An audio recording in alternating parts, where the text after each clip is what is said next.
Today we're going to go over binomial random variables. I'm going to state the warm-up, then I want you to pause the video and answer the 3 questions. Our warm-up asks, how did we figure out the probability of at least 1 in chapters 14 and 15? What if you wanted the probability of at least 3? And what if you wanted the probability of no more than 3? Take a moment, pause the video to answer these questions. For the first one, to find the probability of at least 1, so probability of x is greater than or equal to 1, it would be 1 minus the probability of x equal to 0.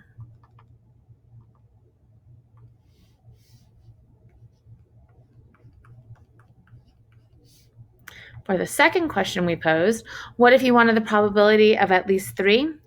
So the probability of x is greater than or equal to 3 would be 1 minus the probability of x is less than or equal to 2. And then 3, what if you want the probability of no more than 3? The probability of no more than 3 would be the probability of x is less than or equal to 3.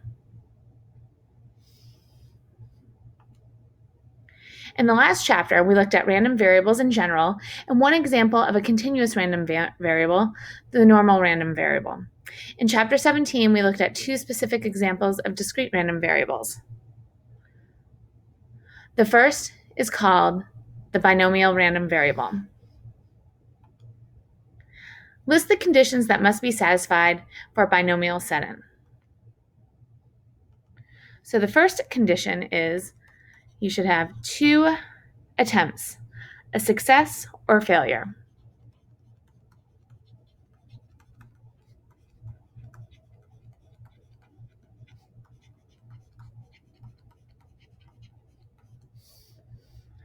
Two, conduct probability of successes across all trials.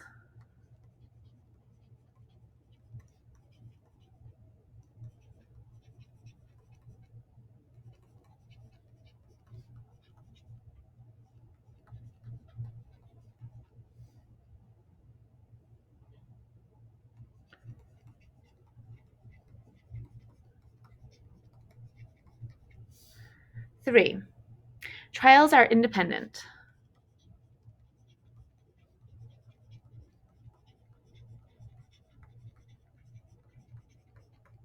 And 4, there's a fixed number of trials.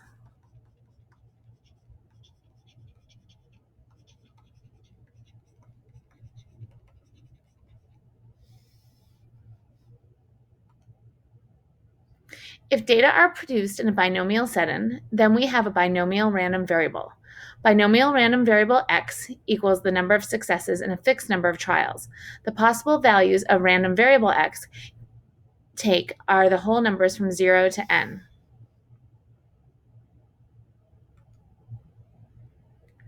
Let's calculate binomial probabilities. Let's look at this first example. Example, roll a die 4 times. Let random variable x equal the number of 5s in 4 rolls. What are the possible values that random variable x take? So our values that random variable x could take would be 1, 2, 3, 4, 5, and 6, because those are the values on the face of a die. Our example satisfies the requirements of a binomial setting, so we need to verify these. So I'm going to quickly verify these here. So our first one is 2 attempts, success or failure. Rolling a 5 is a success.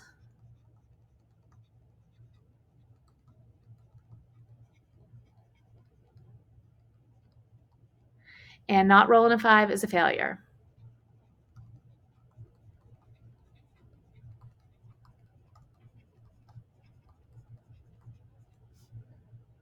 Number 2, probability of rolling a 5 equals 1/6.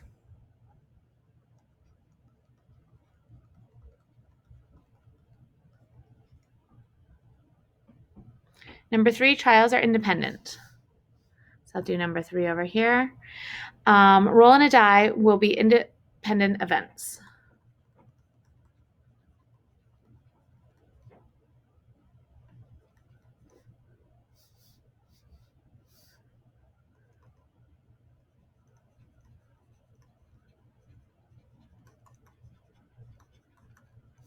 And the fourth one, number 4, fixed number of trials. This one has 4 trials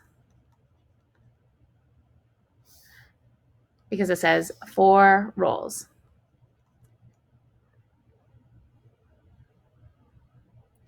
We can say that X is a binomial probability. So we would denote that with BINOM, probability, with 4 trials with a probability of 1/6.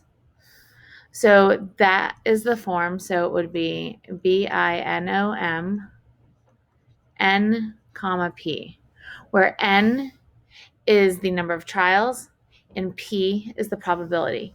Note this is similar to the normal distribution with mean and standard deviation, which is shorthand notation for the normal variable with a given mean and standard deviation.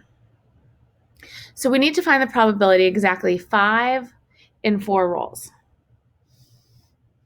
So this is the probability of exactly 1 5 in 4 rolls. So X equals 1.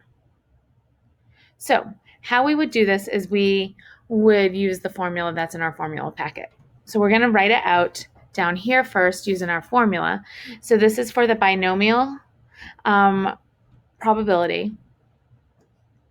So it'd be nk like this times p to the k and then q to the n minus k. Okay. N equals the number of trials.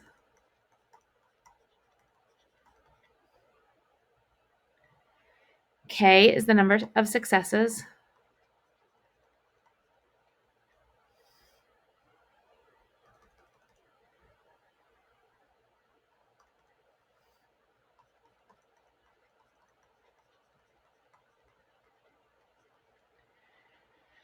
P is the probability.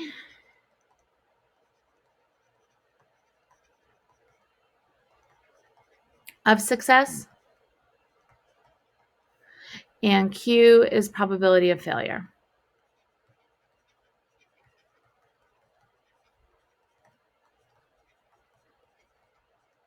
To find Q, it would just be 1 minus P. So to set this up, we'd have 4 and 1. So 4 trials with 1 success of getting the probability of a success is 1/6. And K is having 1 success. The probability of having a failure is 5/6. And then N minus K would be 4 minus 1, which equals 3. So a couple things I want you to notice. My P and Q add up to 1. My exponents always add up to the number of trials, which would be 4. You need to remember that from pre-calculus, when you have something like this is your combination written like this. So it's the combination of 1 success and 4 trials. And this would be 4 factorial all over 4 minus 1 factorial times 1 factorial. Or if you're using the formula, it would be nk equals nck, which would be n factorial over n minus k factorial times k factorial. You must show the setting up the binomial formula given above, even though you may use your calculator to generate your numerical answer. So this right here, I want to make a nice box. You must show this step. So this is a required step to show.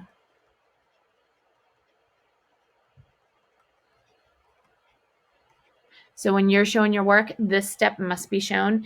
And it is in the formula packet because the formula right here is in the formula packet.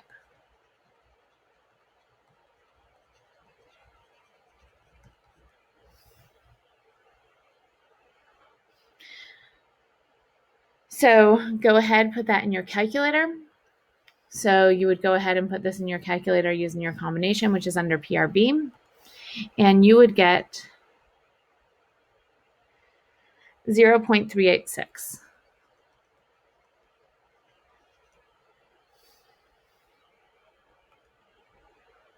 Now, there's two things in your calculator that you can use, binomial PDF and binomial CDF. Binomial PDF is for a single probability, and it would go N, P, K.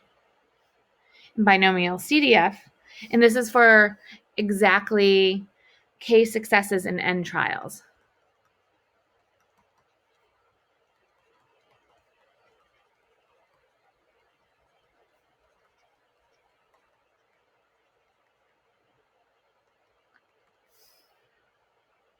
Now, binomial CDF, again, we'd have NPK, and this is your cumulative probability. And this would be less than or equal to K successes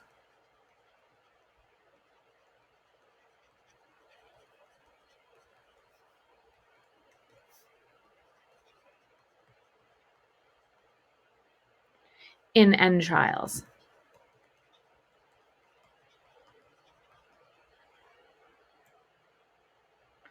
And both of these can be found on your calculator. If you press second in bars to get to distribution, and it's the letter A and B.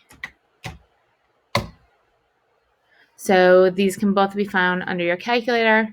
Second, bars, which brings you to distribution, and it's the letters A and B.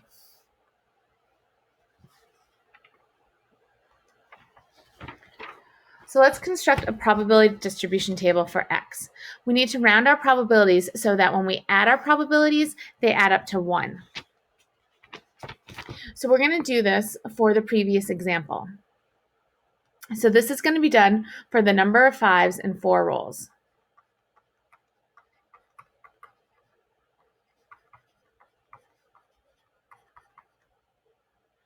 So each one of these probabilities that we'll find here should add up to 1. Okay, so the number of 5s, so we'd have 0 5s, 1 5, 2 5s, 3 5s, or 4 5s. And we're going to draw the histogram for this. In order to find the probability, we would use binom PDF, because it's a specific single probability. And then since we have 4 trials with a probability of 1/6, and then whatever X would be. So remember, N is trials, K is success, P is probability of success. Okay, or here, X would be your success here. So you could have K or X. This is also known as K from the previous page, but here we're calling it X. Okay, so you'd go ahead and put that in your calculator.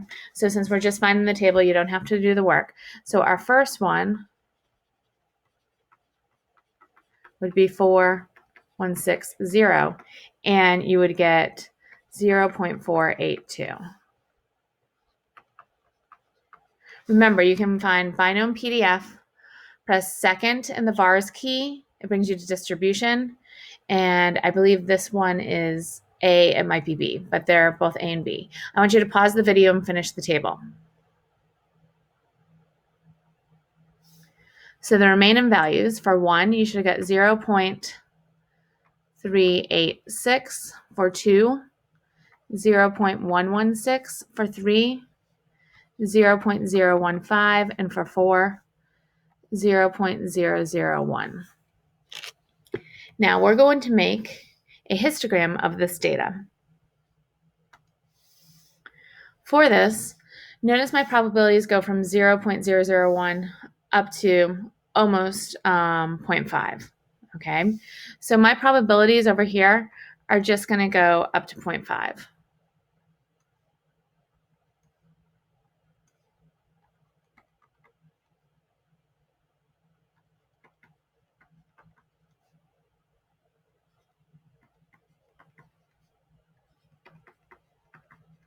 Okay, and this is my probability of X equals X.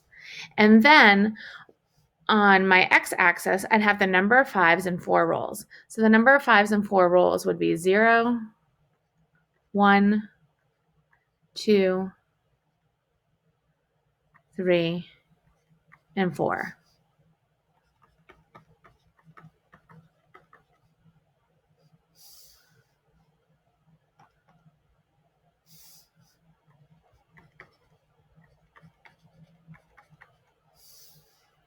So with my histogram, my first one is about 0.482. So 0.482, I draw my bar like this.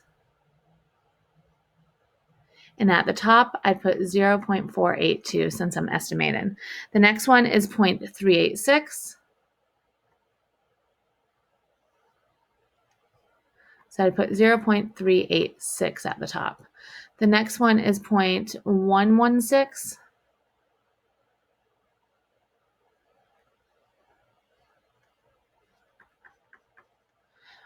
For 3, it's 0.015.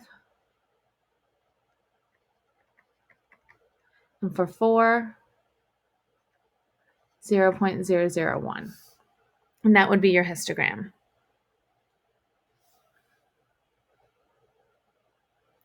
Next, we're going to construct a cumulative probability histogram, distribution table, and histogram. So again, for this one, we would have 0, 1, 2, 3, and 4. And as we roll, each will get closer and closer to 1, okay? So draw a cumulative probability histogram. Cumulative means we're adding from the previous one. So the first one for both of these is going to be the same, 0.482, the same as the previous one we did. Now there's 2 ways we can do it. We can use the table above and accumulate probabilities. So I can take the 0.482 and add 0.386 to get 0.868. Or you can use Binomial CDF for cumulative frequency, and 4, 1, 6, and then whatever your X value is here. I'm going to just keep adding on, and I want you to take a minute and do it yourself, pause the video, and then check your answers to the previous ones, or to the next ones. So the answer for 2 is 0.984. I just added 2 to my previous answer.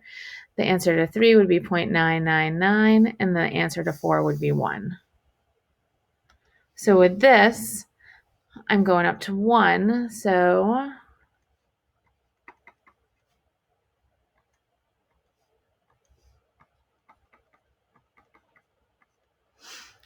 and this is less than or equal to, and we have 5 rolls again.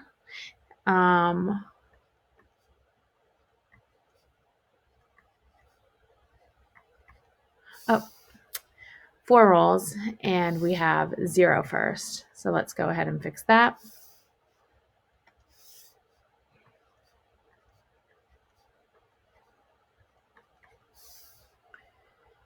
And when I do this, my first one again is going to be 0.482.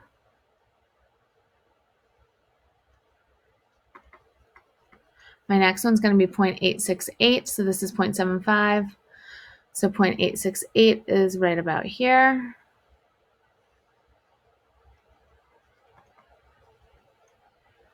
The next one would be 0.984.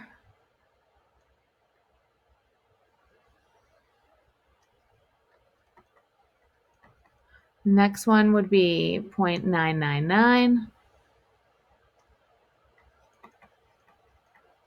And then the last one would be 1. So, do you remember the name when we did this with data before, previously, way back at the beginning of the year? So the name of the graph. And hopefully you're saying to yourself, an ogive or ogive, if that's how you pronounced it in your head the first time.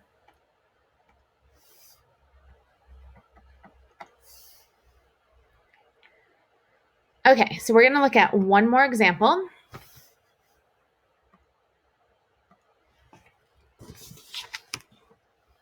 So looking at this example here,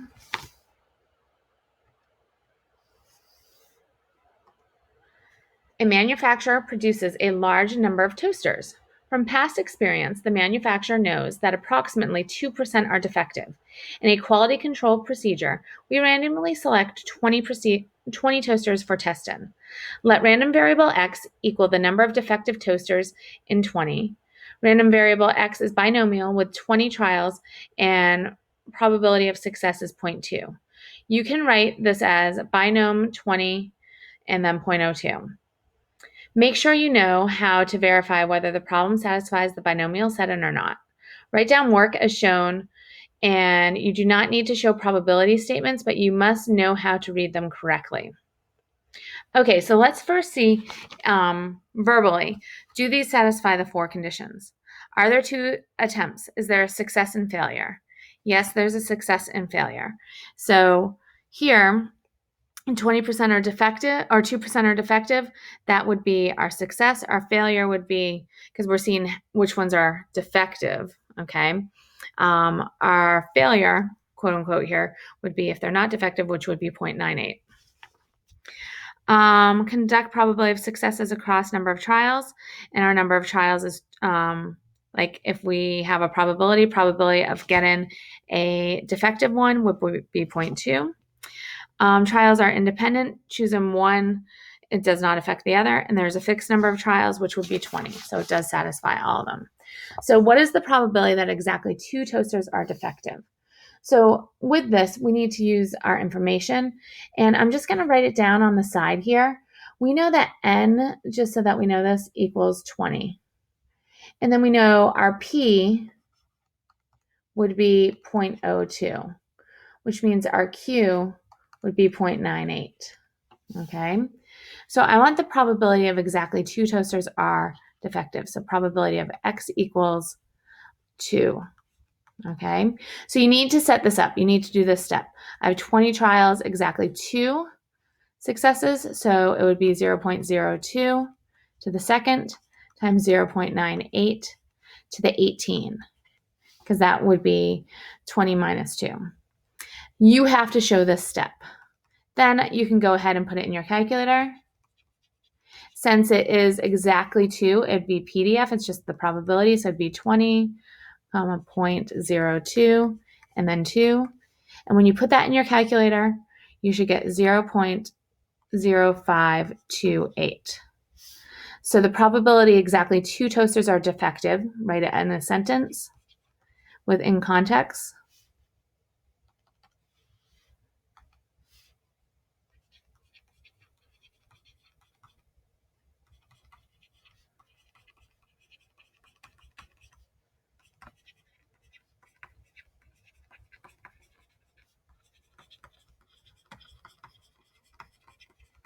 is 0.0528. And you can just leave it as a decimal. Next, what is the probability that at most 3 toasters are defective? So at most 3 toasters are defective. So this is the probability that x is less than or equal to 3. Okay, so this is a cumulative probability. So we need the probability that 0 all the way to 3. Okay, 0 all the way to 3. You actually need to show this, that you're adding up probabilities. So you need to show the probability that 0 toasters are defective.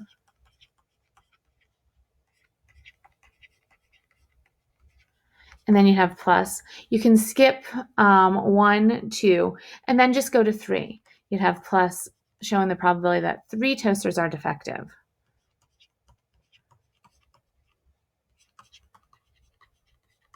Now, you have to show this step, this work here, because this is cumulative. You're adding them all up. So the probability of 0, 1, 2, all the way to 3. And that dot, dot, dot shows you that it goes from 1, 2, and then to 3. Now, from here, you can put it in your calculator, and it is cumulative. So it'd be binom CDF, because it's cumulative, 20.02 to 3.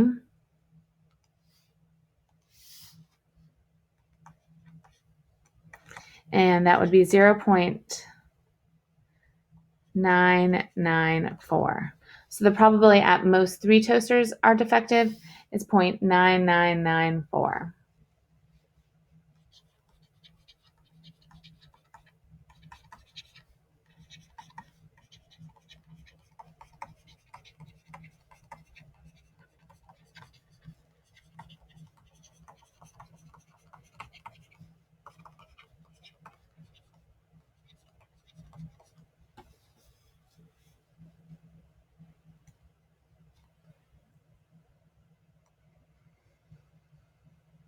Let's look at the next example. What is the probability that that more than 3 toasters are defective? So this would be the probability that x is greater than 3. And to find the probability that x is greater than 3, it would be the probability of 1 minus the probability of x is less than or equal to 3. Because I already found that probability, that's easy to figure out. So this would be equals 1 minus the probability of x is less than or equal to 3, which is the same. If we're doing more than 3 toasters, that's the fourth one, fifth one, sixth one, like all together, that cumulative frequency. So we would denote that as the fourth one, and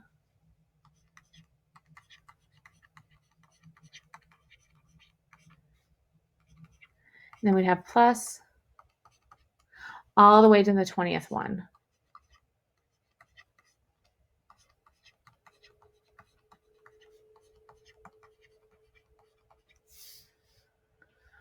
With this, you can just put it in your calculator as 1 minus our binomial CDF of 20.02 to 3. And this would give you 0.0006. So the probability more than 3 toasters defective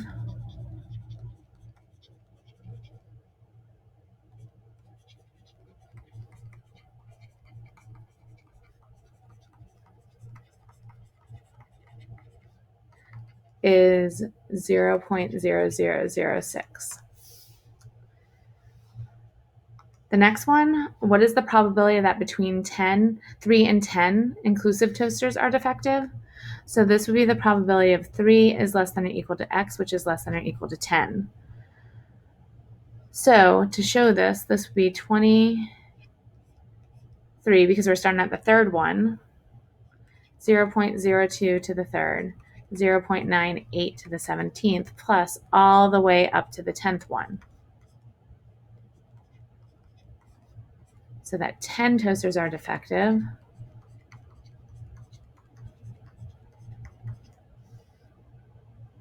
Now, you need to think about this one. It's going to be the 10th one, because we're going to include the 10th one all the way to the third one. But we want to include the third one. Okay, so it's the 10th one included in the third one. In order to include the third one, we're going to subtract the second one, because we're going to subtract out 2, 1, and 0. Okay, so to include the third one, we have to subtract out the one right before it. So it's going to be our cumulative binomial CDF from 0 all the way up to 10. So we'd have 20.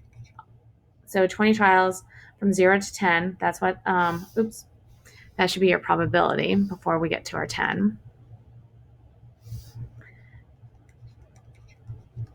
All the way up to the 10th one, minus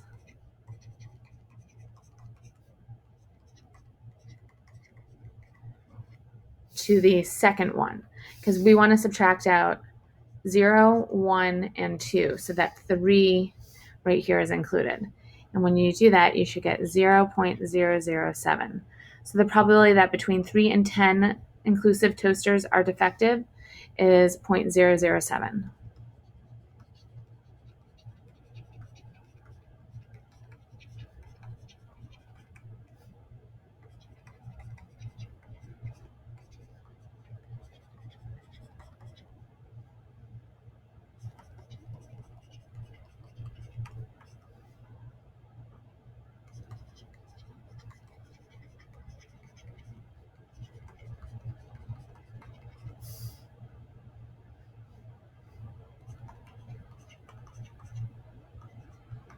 Now you need to remember that all the work that I'm showing, you need to have this step and the answer. I'm showing the middle step so that you know what to put in your calculator. But in order for you to get credit on an exam, test, or quiz, you need to show this entire first step, starting at the very beginning where it has probability of 3 is less than or equal to x, which is less than or equal to 10. Show the work, and then the answer. And then answer in a complete sentence. So those are the 3 things you need to show.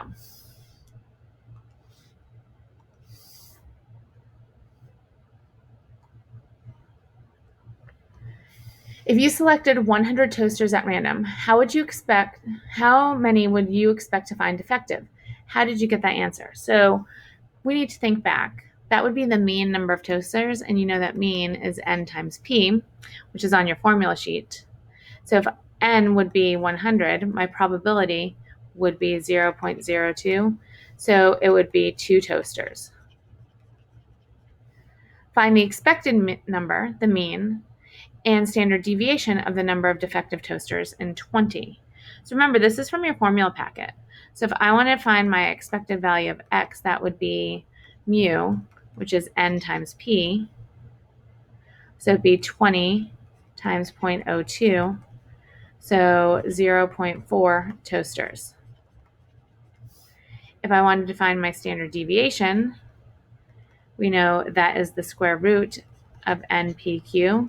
That's on your formula sheet. So it'd be the square root of 20 times 0.02 times 0.98.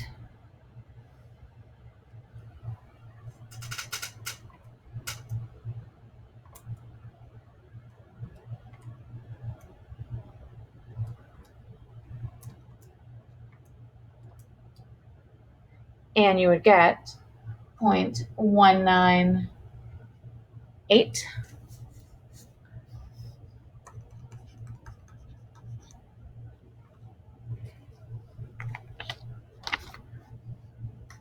toasters.